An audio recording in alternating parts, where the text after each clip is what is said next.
We were best friends. We didn't let little things bother us because we didn't know how long we had together. And I just wanted to give him the best life that I could for as long as he had on the earth. Eric had severe hemophilia, and because of the blood products he had been given, contracted the HIV virus when he was about 14 years old. I was not afraid of the virus. I just wanted to marry him. As the years went on, we were blessed with 3 amazing children through the miracles of fertility treatments, adoption, and foster care. It was just beautiful, and we were happy. About 7 years into our marriage, I was cleaning up our home one night, and I went down to turn off the computer. There was a document on the screen. Behind it, there was a bunch of pornographic images. I was devastated with what I saw, but I also was filled with love for my husband because I thought maybe he was dealing with an addiction, and I wanted him to know that I loved him and that I would stand by him and support him. I wrote a letter to him, and I left it on the keyboard and went to bed. And the next morning I got up and the letter was gone, but we never talked about it. I just felt like I wasn't enough, and I didn't feel like I could talk to anybody about it. I didn't want anyone to know what was going on in our marriage. As the years went on, he got better at hiding his addiction, and I got better at pretending that things were okay. I discovered that he was having intimate relationships with women on dating apps. The next day, we sat out on the porch, and he told me that he did not see our marriage continuing.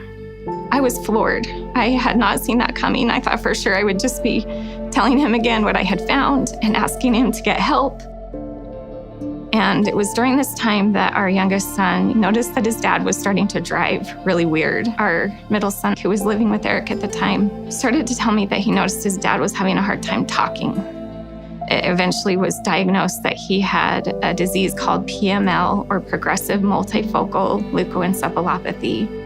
Within about 2 weeks of the diagnosis, he completely lost his ability to talk.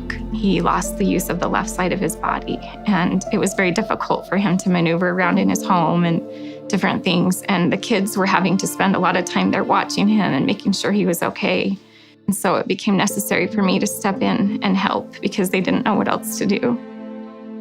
So I would have people say to me, how do you do it? How do you go and, take care of your ex-husband when he caused so much pain in your life? And I'll admit, at first it was very hard. And there was a time that I was so angry at him that I actually prayed to Heavenly Father. And I said, why is he here? What good is he doing on this earth?